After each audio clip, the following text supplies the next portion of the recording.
لوگوں سے عزتیں تلاش کرتے ہو تو وہ کیا تمہیں عزت دیں گے؟ وہ تو کل اچھا کہتے ہیں، پرسوں برا کہنے لگ جاتے ہیں۔ لوگوں کے سامنے گڈ بک میں آنا چاہو گے تو وہ تو سویرے تمہارے بارے میں کچھ کہیں گے، شام کچھ اور کہیں گے۔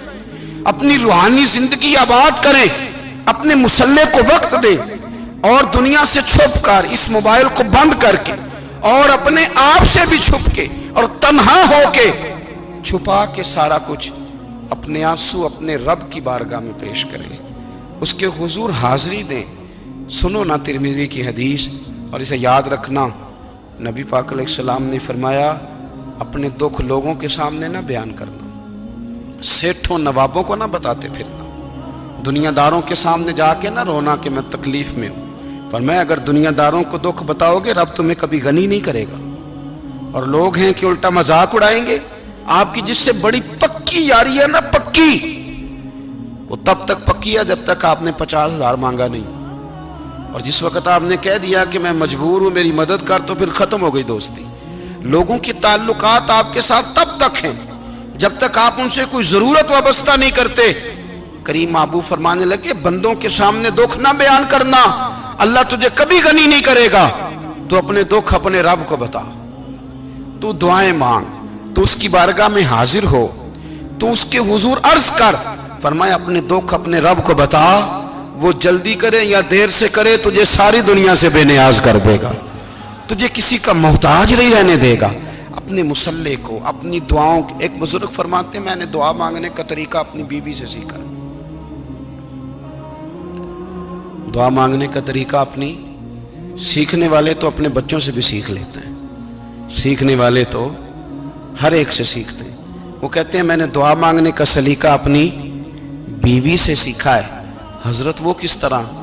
فرمانے لگے میری بیوی نے نا مجھے کوئی کام بتایا، کچھ پیسوں کی ضرورت کے لیے کہا، تو میں نے اسے کہا کہ بھئی ابھی میرے پاس نہیں ہے، کچھ دنوں میں آتے ہیں تو میں دے دوں گا۔ عورتوں کی عادت ہوتی ہے وہ بار بار یاد کراتی ہیں، 2-4 دنوں کے بعد پھر اس نے کہا حضرت وہ میں نے کہا تھا کچھ پیسے، میں نے اسے کہا کہ ابھی میرے پاس نہیں ہے، کچھ دنوں میں ملتے ہیں تو میں تمہیں دے دوں گا۔ اس نے کچھ دنوں کے بعد پھر کہا حضور وہ میں نے کچھ پیسے کہے تھے۔ فرماتے میں نے ڈانٹ دیا، میں نے کہا کہ کیا تو روز مجھے شرمندہ کرتی ہے، کہا نا میرے پاس نہیں ہے، ہوں گے تو دے دوں گا، تو روز یاد کراتی ہے۔ فرماتے ہیں اس نے پہلے تو میری ڈانٹ کو سہا، پھر میرے سخت جملوں نے اس کی آنکھوں میں آنسو پیدا کر دیے، پھر اس نے اپنے آنچل میں اپنے اس دکھ کو سمیٹا، اور پھر اس نے ایک جملہ کہا تو میں رو پڑا، اور مجھے اپنے رب سے مانگنے کا طریقہ آ گیا۔ مجھے کہنے لگی حضرت جی آپ نے ڈانٹ دیا میں نے سہ لیا، پر آپ ہی میرے شوہر ہیں، بتائیں نا آپ سے نہ کہوں تو میں کس سے جا کے کہوں۔ فرماتے ہیں میں رو پڑا، اور میں کھل کے رویا، اور میں تڑپ کے رویا، اور پھر میری سسکیاں بند گئیں۔ تو مجھے کہنے لگی آپ کو کیا ہوا؟ میں نے کہا مجھے بھی دعا مانگنی آ گئی ہے، جب میں اسے کہوں گا نا اللہ تو ہی میرا رب ہے، میں تجھ سے نہ کہوں تو میں کس سے جا کے کہوں؟ میں کیوں کسی بندے سے سوال کروں؟ میں کیوں کسی دنیا دار سے کہوں؟ میں تیرے بندوں کا، نیک بندوں کا وسیلہ لے کے، تیرے محبوب کی غلامی لے کے تیری بارگاہ میں آئیں، تجھ سے نہ مانگوں تو کس سے مانگوں؟ سمجھ آ گئی ہے؟ جب میں اس رنگ میں مانگوں گا تو پھر رب میرے اوپر بڑا ہی فضل فرمائے گا، وہ میرے اوپر بڑی رحمت کرے گا، وہ میرے لیے آسانیاں کرے۔ عزیز دوستو، ہم اس طرح کرنے لگ گئے ہیں کہ ہم نے نا اپنے تعلقات پر اعتماد کرنا شروع کر دیا ہے۔ میرے تعلقات بہت ہیں، ہم نے اپنی دولت پر اعتماد کرنا شروع کر دیا ہے، میرے پاس دولت بہت ہے۔ ہم نے اپنے علم پر، اپنی شہرت پر اعتماد کرنا شروع کر دیا ہے کہ میرے پاس فلاں چیز بہت ہے۔ یاد رکھنا جب بے نیاز اپنی صفت بے نیازی دکھاتا ہے تو بڑی بڑی دولتوں والے مجبور نظر آتے ہیں۔ بھائیو جب انسان کا رشتہ اپنے مالک کے ساتھ ہوتا ہے پھر تو غم بھی کچھ نہیں کہتے، پریشانیاں بھی کچھ نہیں کہتی، پھر تو زندگی صبر والی، پھر تو زندگی توکل والی، پھر تو زندگی بھروسے والی، پھر انسان اپنے آپ کو رسوا نہیں کرتا، دنیا داروں سے امیدیں اس کی ختم ہو جاتی، امیدیں اللہ رسول سے لگا لیتا ہے، مضبوط ہو جاتا ہے، مضبوط، طاقتور ہو جاتا ہے، خوددار ہو جاتا ہے، باوقار باعزت ہو جاتا ہے۔ حضرت بہلول دانا رحمت اللہ علیہ بیٹھے تھے تو ہارون رشید حج کر کے آ رہا تھا، تو رستے میں حضرت شیخ سے ملاقات ہو گئی تو السلام علیکم کے بعد کہنے لگا حضور کوئی حکم ہو تو بتائیے گا. تو حضرت بہلول دانا فرمانے لگے تیرا رب کون ہے؟ اس نے کہا اللہ. تو فرمایا میرا کون ہے؟ کہا اللہ. فرمانے لگے تو بڑا ہی بیوقوف ہے، کیا تو یہ سمجھتا ہے کہ رب ہارون رشید کو تو دے گا اور بہلول دانا کو بھول جائے گا؟ تیرا بھی وہی رب ہے، میرا بھی وہی رب ہے. اس نے اگر تجھے دے کے آزمایا ہے تو ہو سکتا ہے مجھے نہ دے کے آزما رہا ہو. جب اس کی حکمت کے تقاضے ہوں گے تو عطا کرے گا اور دے گا. تو جا اپنا کام کر. بھائی اپنی روحانی زندگی، اپنی عبادات، اپنے وظائف، اپنے روزمرہ کے معاملات، اپنی دعائیں، اپنا استغفار. دیکھو کوئی مشکل کام تو نہیں، 2 رکوع ہیں سورہ واقعہ کہ اگر رات کو پڑھ لی جائے تو. میں کس طرح یہ بات بیان کروں کہ تعویذ بانٹنا آسان ہے اور وظیفہ بتانا مشکل ہے. سارا دن تعویذ بانٹیں تو لوگ لینے کو تیار ہیں، اور اگر آپ وظیفہ بتائیں تو کہتے ہیں تو مشکل کام ہے. او خدا کے بندے، اگر آپ کا تعلق قرآن پاک کے ساتھ مضبوط ہو، قرآن پاک کے ساتھ اگر آپ کا رشتہ ہو، لوگ سفارشیں ڈھونڈتے ہیں نا دنیا میں، کوئی تعلق مل جائے تو میرا کام ہو جائے. دنیا میں اتنا مشکل معاملہ ہے، آخرت میں مجھے بتائیے گا کتنا مشکل معاملہ ہوگا. میرے نبی پاک صلی اللہ تعالی علیہ وسلم نے فرمایا جو لوگ سورہ ملک پڑھا کرتے تھے نا، سورہ ملک، یہ سورت ملک قیامت میں ان کی سفارش کرے گی، اور اس طرح کرے گی کہ کہے گی اے اللہ یہاں اس بندے کو جنت میں داخل کر دے یا مجھے قرآن پاک سے علیحدہ کر دے. تو رب فرمائے گا جا اس کا دامن تھام کے اسے جنت تک پہنچایا. آپ بات کو سمجھیں، جب آپ کے تعلقات اپنے معاملات کے ساتھ مضبوط ہوں گے. یہ نبی کریم نے وعدہ کیا ہے کہ تو سورت واقعہ پڑھ تیرے گھر میں فاقہ نہیں آئے. حضرت عبداللہ ابن مسعود رضی اللہ تعالیٰ عنہ بیمار تھے تو حضرت عثمان غنی رضی اللہ تعالیٰ عنہ تیمارداری کے لیے تشریف لے گئے اور جا کر کے کہا کہ آپ بڑے بیمار ہیں، آپ کی بیٹیاں زیادہ ہیں، میں چاہتا ہوں کہ خزانے میں سے کچھ مدد کروں. تو سیدنا عبداللہ ابن مسعود رضی اللہ تعالیٰ عنہ اٹھ کے بیٹھ گئے اور کہنے لگے امیر المومنین، اللہ آپ کو میری طرف سے، میری بیٹیوں کی طرف سے بہتر صلہ دے. میری بیٹیوں کو کسی خزانے کی ضرورت نہیں، میں نے انہیں خزانہ دے دیا ہے. کہا جناب آپ نے کون سا خزانہ دیا ہے، میں آپ کے مالی معاملات کو جانتا ہوں. تو فرمانے لگے امیر المومنین، میرے نبی کریم نے فرمایا ہے جو سورت واقعہ پڑھے اسے کبھی فاقہ نہیں آتا. میں نے بیٹیوں کو یاد کرا دی ہے، یہ خزانہ میں نے انہیں دے دیا ہے. وہ سارے والدین سنیں جو بیٹیوں کے لیے پریشان رہتے ہیں. حضرت عبداللہ ابن مسعود نصیحت کر رہے ہیں، فرمانے لگے میں نے سورت واقعہ یاد بھی کرا دی ہے، پڑھنے کی عادت بھی ڈال دی ہے. حضور نے فرمایا ہے جو سورت واقعہ پڑھے اسے فاقہ نہیں آتا.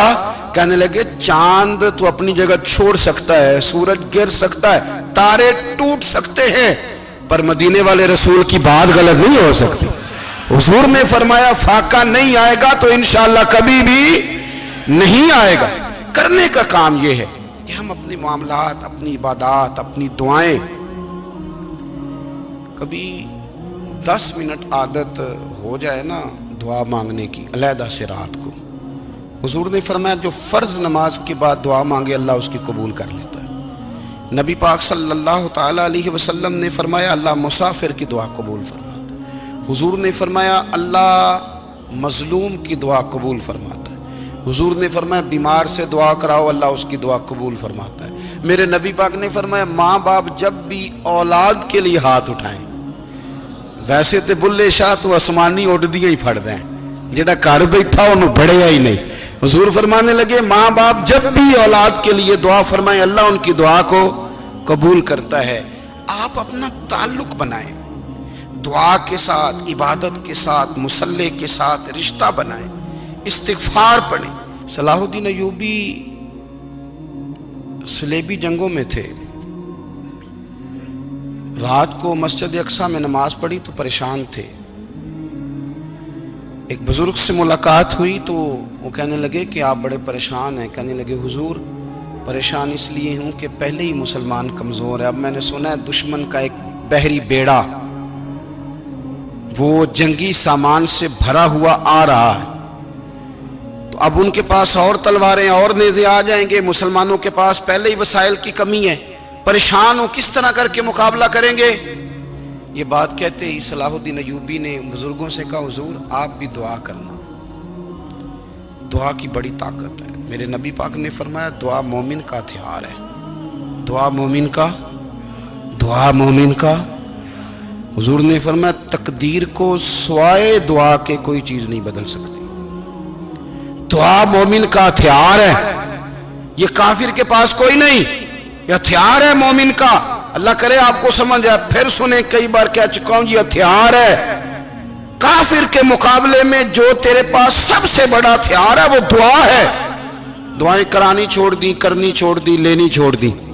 حضرت سیدنا انس بن مالک رضی اللہ تعالیٰ عنہ فرمایا کرتے تھے، میں نے وہ رنگ دیکھا ہے جب حضور دعا مانگتے تھے اور حضور کی مقدس آنکھوں میں آنسو بھی ساتھ ہی بہا کرتے تھے، میں نے وہ انداز دیکھا ہے۔ تو صلاح الدین ایوبی بزرگ سے کہنے لگے آپ بھی دعا کیجیے، اور خود رونے لگے اور سر سجدے میں رکھ کے رونے لگے، اور عشاء سے لے کر فجر تک روئے، خوب روئے۔ صبح وہ بزرگ آئے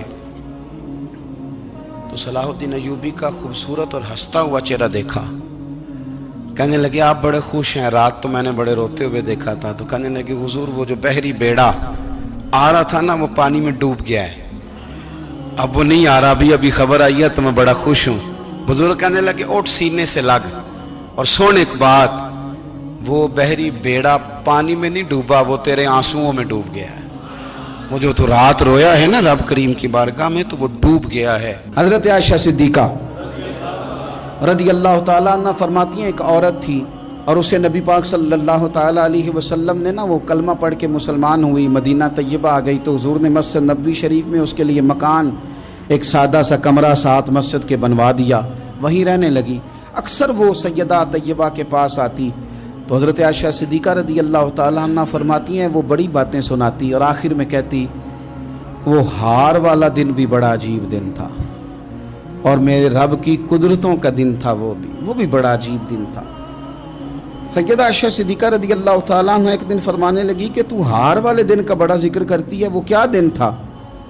تو خاتون کہنے لگی اماں جی وہ دن تھا جب میرے رب پر بھروسہ اور مضبوط ہو گیا، جس دن میرا اپنے رب پر توکل اور بڑھا، میرے ایمان میں یقین میں اور پختگی آئی۔